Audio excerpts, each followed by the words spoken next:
तो बच्चे देख रहे हैं, आज हमारी 11वीं क्लास है। पावर सर्च इंडेक्सेस चल रहा है, बहुत बेहतरीन टॉपिक रहता है। इस टॉपिक का ख़त्म होने का मतलब है एक बहुत बड़ा पोर्शन ख़त्म होना आपका, और उस पोर्शन का नाम है एनएस। नंबर सिस्टम पूरा ख़त्म हो जाएगा अगर ये टॉपिक ख़त्म हो जाता है तो बेटा आराम से यूट्यूब से वीडियो जो है चल रही है उससे नोट्स बनाते चलना, और कोई दिक्कत आती तो कमेंट करके पूछना। देखिए कल मैंने एक क्वेश्चन दिया था आप लोगों को, क्वेश्चन बताना क्या था? एक्सप्रेशन बताना।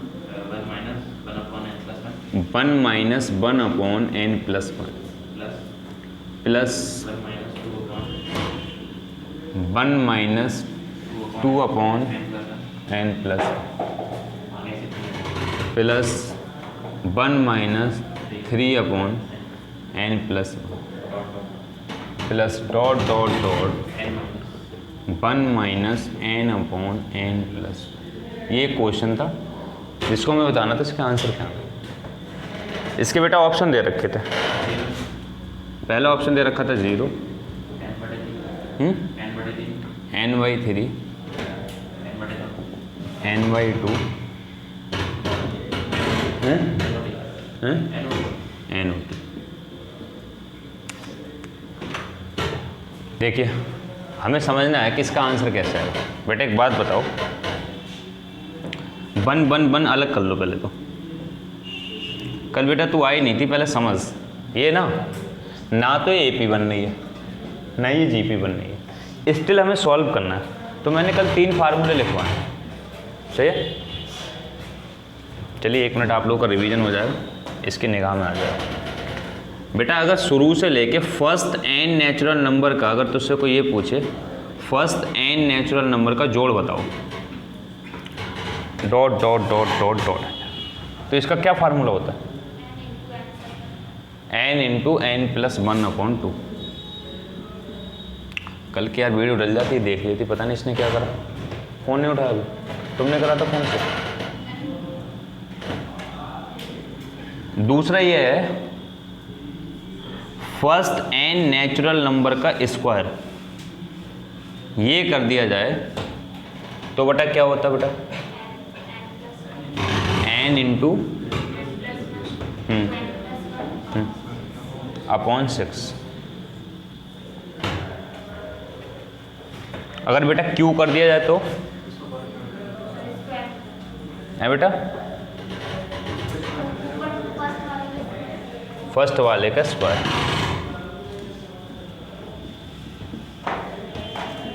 ये तूने पढ़ा भी होगा क्योंकि तुझे याद है। अब बात ये आ रही थी कि बेटा ये आए कैसे थे, ये कैसे प्रूफ हुआ, ये कैसे प्रूफ हुआ, ये कैसे प्रूफ हुआ, तो मुझे इनको प्रूफ कराना था। ठीक है, कल टाइम कम था तो मैंने डायरेक्ट लिखवा दिए थे। अगर ये फार्मूला हमारे पास नहीं होता तो मान लो यहाँ पे ये लिखा है 101 का स्क्वायर, और आपसे पूछा जाता है इसको जोड़ बताओ, तो बेटा सोचने वाला ले आता है, पहले तो 101 का स्क्वायर करो, यानी 1 से लेकर के पहले 101 तक के स्क्वायर करो। बड़ी बात है अपने आप में करना। 98 का स्क्वायर, 97 का स्क्वायर, 89 का स्क्वायर, 86 का स्क्वायर, स्क्वायर करके इतनी सारी वैल्यू बनेंगी, उन सबको जोड़ो तब जाके आंसर आएगा। उसी को इजी करने के लिए उन्होंने एक फार्मूले का ड्राइव करा कि इस फार्मूले की हेल्प से आप डायरेक्ट कर सकते हो। n की वैल्यू क्या डालना जो लास्ट में लिखा, यहाँ n की जगह 101 डालना, यहाँ 101 डालना, आराम से इजीली सॉल्व हो जाएगा। मतलब कम से कम 3 मिनट लगेंगे वैसे सॉल्व करोगे, और फार्मूले की हेल्प से करोगे तो मुश्किल से 30 सेकंड लगेंगे। बात ये नहीं थी कि ये फार्मूले होते हैं, बात ये थी कि आए कहाँ से, कैसे प्रूफ हुए, और इसके पीछे लॉजिक क्या है। मैं उसको प्रूफ कराने वाला था। तो मैं क्या बताने वाला हूँ, एसएससी में हमने 3 टाइप के क्वेश्चन पढ़े हैं। एक क्वेश्चन पढ़ा जो एपी पे डिपेंड होगा, एक जीपी बना रहा होगा, एक ऐसा क्वेश्चन भी पढ़ा था, आपने ध्यान दिया हो कि एपी भी बन रही थी और दोनों चीज़ें बन रही थी। ठीक, 3 टाइप हमारे पास हुए, एक एपी बनेगी, एक केवल जीपी बनेगी, एक एपी जीपी दोनों बनेगी एक ही क्वेश्चन में। 3 टाइप हमने सीखे थे। अब ये यूनिक टाइप है जिसमें ना एपी बन रही है, ना जीपी, ना एपी जीपी दोनों। एपी इसलिए नहीं बन रही है बेटा क्योंकि वन को अलग करेंगे हम। ये इस फार्मूले समझ में आ रहा है बेटा, मैं इनको प्रूफ कराऊंगा, मगर वही वाली बात है, समय नहीं मिल पा, फिर देखते हैं। अब बात ये थी कि सर ये फार्मूला कब लगेगा, हमारी समझ कैसे काम करेगी, हम डायरेक्ट इस फार्मूले पे आ जाएं और AP GP बनाएं। तो बेटा एक बात बताओ, ये सीरीज तो ये है, तो तुम्हें कैसे पता लगा ये AP GP नहीं बने? तो आपको AP GP का लॉजिक पूरी तरीके से रटा होना चाहिए। हम क्या कर रहे हैं, डायरेक्ट हमने भाग दे के देखा, तो डायरेक्ट इससे इसको भाग दिया बेटा, जाएगा ही नहीं, अजीब ही सीन आएगा। इसको दोगे तो भी नहीं जाएगा, GP तो नहीं बन रही। AP इसलिए नहीं बन रही है क्योंकि इसका सम एक जैसा नहीं है। ट्राई कर दो, 1 को अलग कर लो बेटा। यहाँ बता 1 कितनी बार आएगा, वंशता बेटा बता, n बार। कितनी बार बेटा? यहाँ लास्ट में n लिखा ना, देखो दूसरी टर्म में 2, तीसरी टर्म में, nवीं टर्म में। जब तीसरी टर्म लिखी तो बेटा 1 2 3, n कितनी, 1 कितनी बार आया? 3 बार, क्योंकि 3 टर्म लिखी है। तो बेटा जब n टर्म ली तो 1 n बार, यानी 1 को जब आपने अलग करा तो 1 n बार आ गया। ठीक है, ऐसे ही बेटा माइनस का कॉमन ले लिया, माइनस। जब माइनस कॉमन लिया आपने तो बचा क्या? 1/n+1, फिर 2/n+1, फिर 3/n+1। ये प्रोसेस बेटा कहाँ तक जाएगा? n/n+1। लास्ट टर्म तो बेटा यही है, कोई दिक्कत नहीं तक, समझिए। अब n को, ये 1 को बेटा n तक जोड़ेंगे, क्या बनेगा लाल? कल ही बताता। 1 को n बार जोड़ो, क्या आएगा?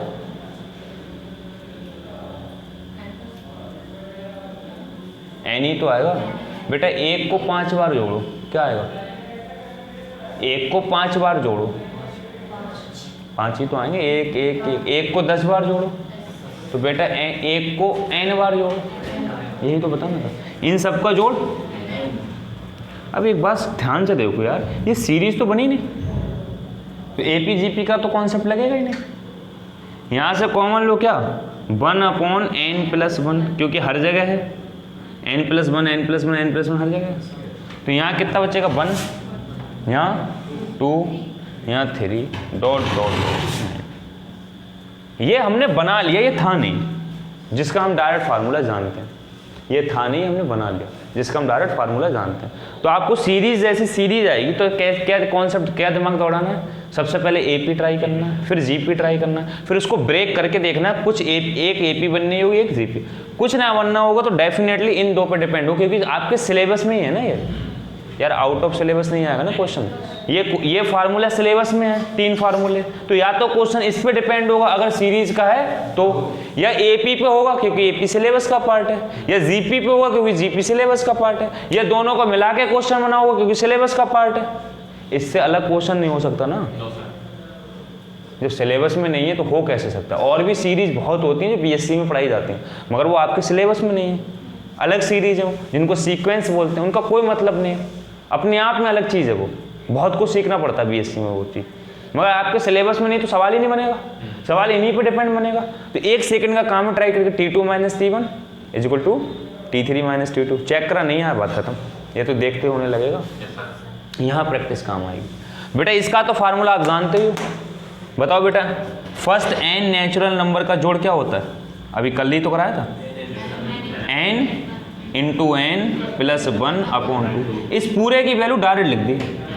बोलो बेटा, ये फार्मूला ही तो है सीधे, इससे ये काट दो तो बचा क्या? n - n/2। तो एक n में से आधा n गया, आधा ही तो बचेगा बेटा। या ऐसे कर लो, 2 1 2 में से 1 गया, 1/2 का मतलब n/2, n/2 आंसर आपका।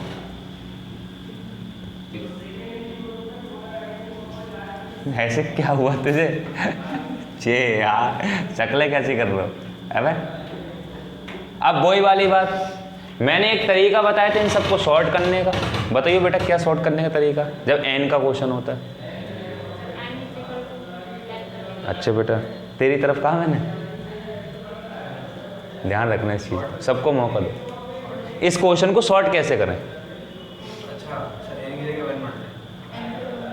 बेटा ये बात 1000 बार बता चुका हूं मैं कि ऐसे हर एक क्वेश्चन में जहां वेरिएबल दे रखो, अपनी मर्जी से वेरिएबल की वैल्यू कुछ भी ले लो, एनी, मगर हम लेंगे कौन सी, क्योंकि 1 लेके सॉल्व करना इजी है।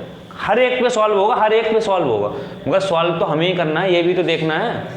तो n की जगह क्या ले लो, अपनी मर्जी से। तो बेटा शॉर्ट ट्रिक क्या हुई, बेटा शॉर्ट ट्रिक देखिए, शॉर्ट ट्रिक ये हुई, सेकंड मेथड ये हुआ इसका कि n की जगह जब बेटा आप 1 लोगे, 1 का मतलब पहली टर्म, बोलो बेटा, यानी सिर्फ इतना लोगे, बोलो लाल, पहली टर्म का मतलब n इज इक्वल टू 1 का मतलब ये n टर्म है ना बेटा।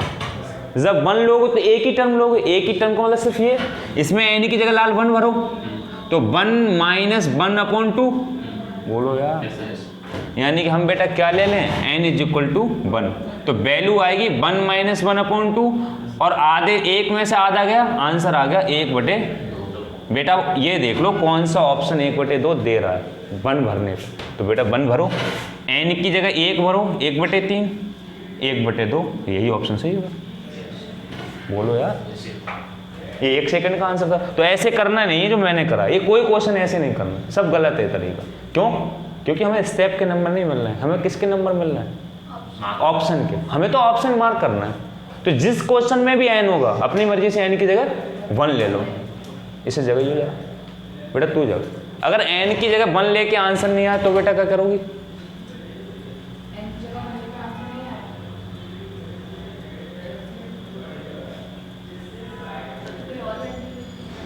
बेटा n की जगह अगर 1 लिया और 2 ऑप्शन एक जैसे आ गए, तो n की जगह फिर 2 लेना पड़ेगा।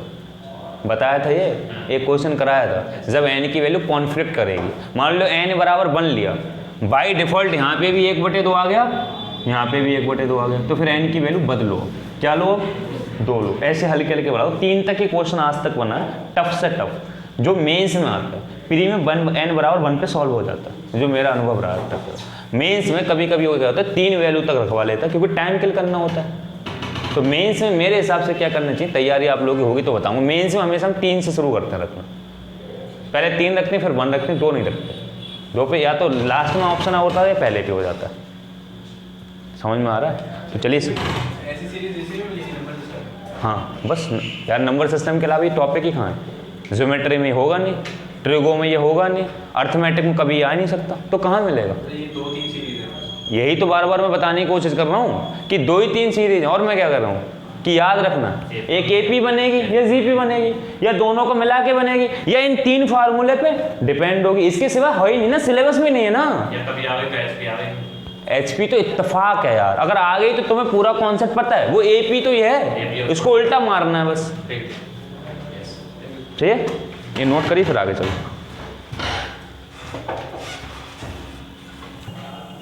अब इस चैप्टर की क्रीम शुरू होगी। क्रीम का मतलब है कुछ यूनिक कॉन्सेप्ट होंगे जो आज से पहले नहीं पढ़े होंगे, डेफिनेटली नहीं पढ़े होंगे, एकदम नए कॉन्सेप्ट, उन पर ज़्यादा फोकस करना, मगर रिलेट यहीं से करेंगे। तो हम लोगों ने अभी तक क्या सीखा, AP-GP बनेगी या इस टाइप की सीरीज बनेगी। अब ना तो AP-GP बनेगी ना इस टाइप की सीरीज बनेगी, स्टिल वो सीरीज होगी, मतलब इसका मतलब एडिशनल इसमें कॉन्सेप्ट लगेगा कुछ नया, तो लिखिए न्यू कॉन्सेप्ट लिखना, न्यू कॉन्सेप्ट। इसमें ये कोई फार्मूला कॉन्फ्लिक्ट नहीं करेगा, मगर कोई फार्मूला भी नहीं लगेगा, कोई फार्मूला भी नहीं लगेगा, ये फार्मूला कोई आएगा भी नहीं, सिर्फ अपनी समझ पे डिपेंड होगा, बस मैं कॉन्सेप्ट लिखवाऊंगा उसका। तो लिखिए न्यू कॉन्सेप्ट है बेटा, ये न्यू कॉन्सेप्ट पे डिपेंड सीरीज है, कैसी सीरीज है क्या है इसके बारे में समझते हैं। लिखिए 3/4 plus 5/36 plus 7/141 plus dot dot dot, यानी बेटा ये लिखा हुआ 3/4 प्लस 5/36 प्लस 7/144, और ये प्रोसेस 19/8100 तक गया है। अब आपको जोड़ के बताना है कि इसका आंसर क्या है, अगर इसको जोड़ा जाए तो बेटा सबसे पहले आपका क्या काम होता है, AP चेक करना, दूसरा काम GP चेक करना, फिर अभी जो कॉन्सेप्ट बताया वो लगाना। अब आप अपनी मर्जी से टाइम लीजिए इस क्वेश्चन पे, पहले एपी चेक करिए, फिर जीपी चेक करिए, फिर ये कॉन्सेप्ट लगाइए कि इन तीनों में से कुछ बनना है। स्क्वायर वाला तो बनेगा नहीं, क्यू वाला भी, बेटा बताओ ना यार, स्क्वायर वाला भी नहीं बनेगा, क्यू वाला भी नहीं, क्योंकि है ही नहीं स्क्वायर क्यू, पहला ही बन सकता है फर्स्ट एन नेचुरल नंबर का। तो तीन कॉन्सेप्ट लगा के देखो लग रहे हैं, नहीं लग रहे हैं, इसका मतलब नया कॉन्सेप्ट है, कुछ नई बात हो रही होगी इसमें, तो कुछ नया सीखने को मिलेगा। लगाओ फिर कराते हैं, 1-2 मिनट का टाइम लो, कैसे होगा बेटा करना है खुद से। मैथ इसलिए ऐसी पढ़ाई जाती है। कल क्या बता रहा था, ऑप्शन लिख लीजिएगा, ऑप्शन है बेटा, ऑप्शन लिख लीजिएगा, ये बात सही है। ऑप्शन है 999 अपॉन 100 1000, 99 अपॉन 100,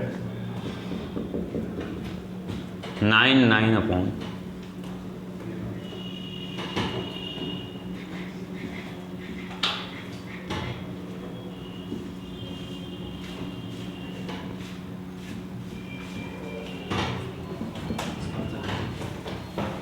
0।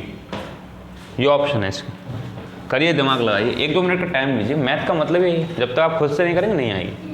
ट्राई करिए, जहाँ अटकेंगे फिर मजा आएगा, आखिर है क्या है।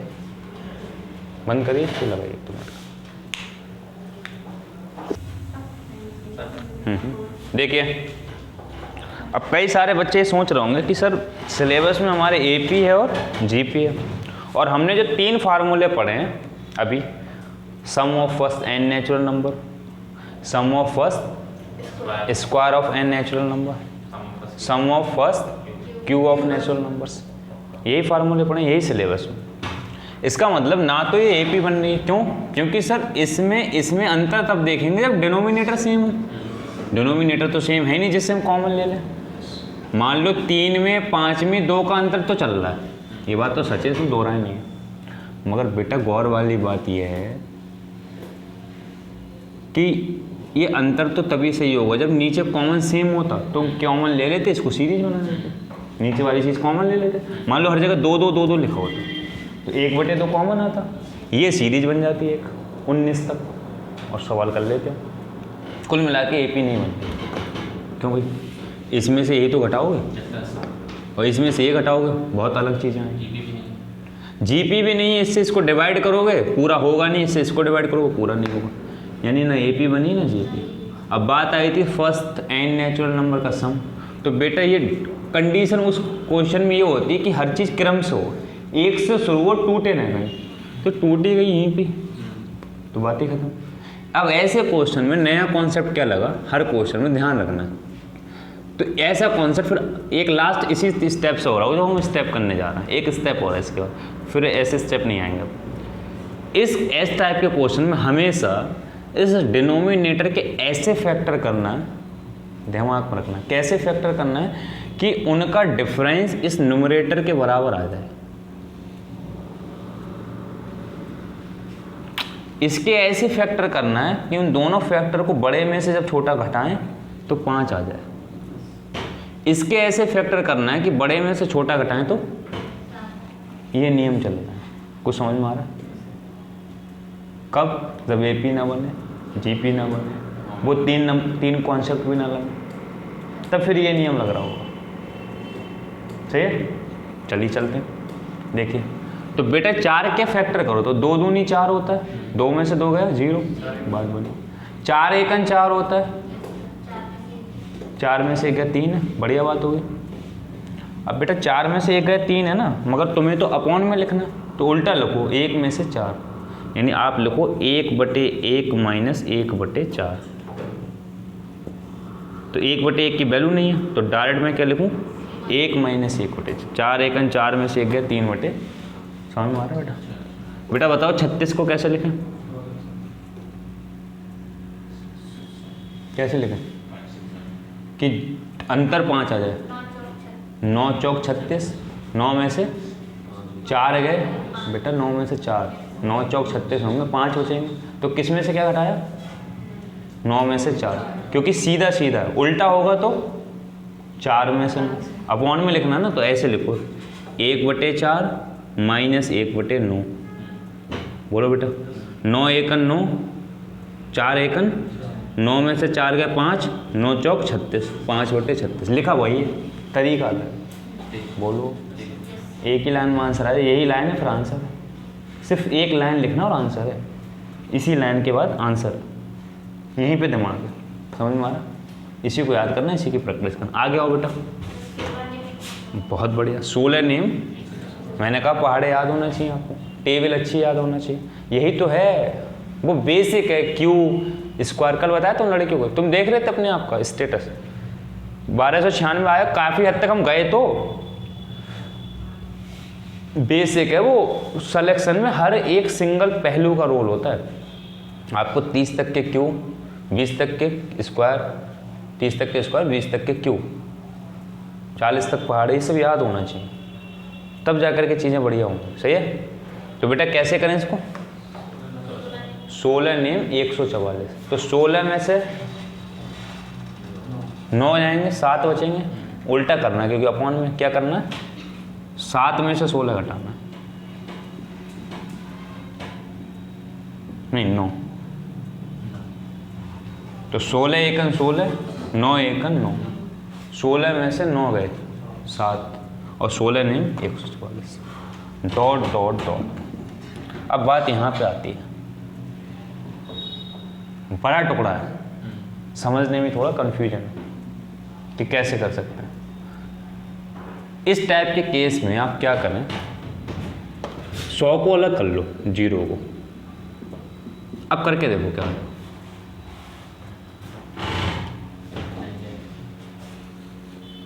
इस टाइप के केस में 0 वाले पार्ट को अलग करना है, ज़्यादातर केस में जो मैंने देखा भी था। तो बेटा ध्यान से देखो, ये लिखा हुआ वैसे टुकड़ा ही लिखा हुआ है। 100 में से 81 गए, 19, सही। यानी एक टुकड़ा 81, एक टुकड़ा 100, दोनों की गुणा 81, टुकड़ा ही तो लिखा है। बोलो बेटा, यानी हम इसको कैसे लिख दें, 1/81 माइनस 1/100। बेटा 100 एकन 100, 81 एक 81, 100 में से 81 गए 19, 81 की गुणा 100 से करोगे तो यही आ जाएगा। बोलो, समझ में आनी चाहिए। आगे आइए, देखिए गौर से बेटा, इसका दूसरा टर्म इसके पहले टर्म से कट रहा है, इसका दूसरा इसके पहले से। अब गौर समझना बेटा, यानी कि इसका पहला तो किसी से नहीं कटेगा, क्योंकि शुरुआत कहाँ से हो रही है, इसके दूसरे कटने से, तो डेफिनेटली इसका पहला किसी से नहीं कटेगा, एक बचेगा ही बचेगा इसका मतलब। बोलो बेटा, ये तो किसी से नहीं कट सकता। अब गौर से सुनना, इसका दूसरा इसका पहले इसके, तो बेटा मान लो थोड़ी देर के लिए ये लास्ट होता है, ये टर्म बेटा समझना ध्यान से, ये टर्म लास्ट होता, तो बेटा इसका पहला कट जाता, इससे ये बच जाता। बोलो लाल, यानी कि लास्ट वाले टर्म का लास्ट फैक्टर बचेगा और पहले वाले टर्म का पहला फैक्टर बचेगा। ऐसे हर एक क्वेश्चन में। अभी मैं इसकी शॉर्ट बताने वाला हूँ, इतना लंबा भी नहीं करना, डायरेक्ट आएगा शॉर्ट, समझ में आ रहा? शॉर्ट कहाँ से निकलना है, यहीं से। पहले फैक्टर में हमेशा पहला फैक्टर बचेगा और लास्ट फैक्टर में हमेशा डेफिनेटली होगा ये, तो बेटा ये सब कट जाएंगे। बोलो बेटा, तो बचेगा कि लास्ट में क्या बचेगा, माइनस का 1/100, तो 100 एकन 100 में से एक गया 99/100। ये कोई सीरीज नहीं थी, कुछ भी नहीं था, बस तोड़ना था। यानी कॉन्सेप्ट, इस कॉन्सेप्ट को सीखना पड़ेगा। कॉन्सेप्ट क्या था ना, कि इस तरीके से तोड़ना है कि इन दोनों डिनोमिनेटर के फैक्टर का डिफरेंस न्यूमरेटर में लिखी वैल्यू के बराबर हो। तोड़ना तो है, 144 के तो लाखों फैक्टर हो सकते हैं, मगर एक नियम बना तभी तो ये सेटिंग बनेगी। तो कैसे तोड़ना है, ऐसे तोड़ना है कि उन दोनों फैक्टर का डिफरेंस न्यूमरेटर में लिखी संख्या के बराबर आ जाए, वो नियम सही होगा तोड़ने का। और काटते टाइम पे पहले फैक्टर का हमेशा पहला स्टेप बचेगा, लास्ट फैक्टर का हमेशा लास्ट स्टेप बचेगा, बाकी सारी चीज़ कट रही है और आंसर आ जाएगा।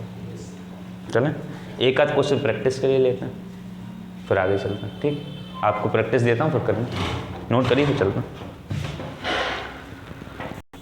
देखिए, इसी क्वेश्चन की तर्ज पर एक क्वेश्चन लेते हैं, उसमें कुछ नया सीखने को मिलेगा स्टार्टअप में, बेस यही लगाना है, बस थोड़ा सा ये दिमाग लेना, यहाँ तक पहुँचने के लिए क्या करना है, बनाना यही है। मैं फिर से हिंट दे रहा हूँ, मगर ये देखना कि यहाँ तक बनाने के लिए पहले क्या करना है। सही। ये बेटा यूट्यूब पर जो बच्चे देख रहे हैं, जो मैं क्वेश्चन दे रहा हूँ, ये पेपर का क्वेश्चन था, एग्जाम में आया हुआ है। अब मैं जो क्वेश्चन दे रहा हूँ बनाया हुआ क्वेश्चन, अभी 1 मिनट पहले ही बनाया। अब मुझे नहीं पता उसका आंसर क्या आएगा, आप लोगों को खुद से करना है, इसलिए मैं ऑप्शन नहीं लिख रहा। ऑप्शन आपको खुद से सेट करना है, बस मैं डायरेक्ट क्वेश्चन लिख रहा हूँ कि इसको किस तरीके से करना है। तो वही बात, पहले AP बना के देखना, फिर GP बना के देखना, नहीं बनेगी फिर सिस्टम बना के देखना, वो भी नहीं बनना होगा, फिर ये कॉन्सेप्ट लगाना। तो लिखिए 1/15 1/2 वो 1/35 बेटा 1/15 plus 1/35 plus 1/63 plus dot dot dot 1/195। सही है। अब आपको ये बताना है अगर इनको जोड़ें तो आंसर क्या आएगा। इसी की तर्ज पे ऐसी ब्रेक करना, मगर दिमाग लगाना ब्रेक करने से पहले क्या और क्या करना है, थोड़ा सा अपना दिमाग लगाना, फिर आगे चल। जिसमें एक कॉन्सेप्ट छुपा मैं बताऊँ, करिए 1-2 मिनट में दिमाग लगाइए, फिर करना। अभी बनाया क्वेश्चन मैंने 1 मिनट पहले। देखिए बेटा ऐसा है, ये क्वेश्चन मुझे कराना है, मगर मैं इसे अब थोड़ी देर में उठाऊंगा, नई वीडियो शूट करूंगा, उसमें देखना, अगले पार्ट में देखना। इसका पार्ट होगा जो भी होगा, 11वीं क्लास होगी वो, उसमें देख लियो। टाइम हो रहा है, अभी शूट करेंगे, बंद।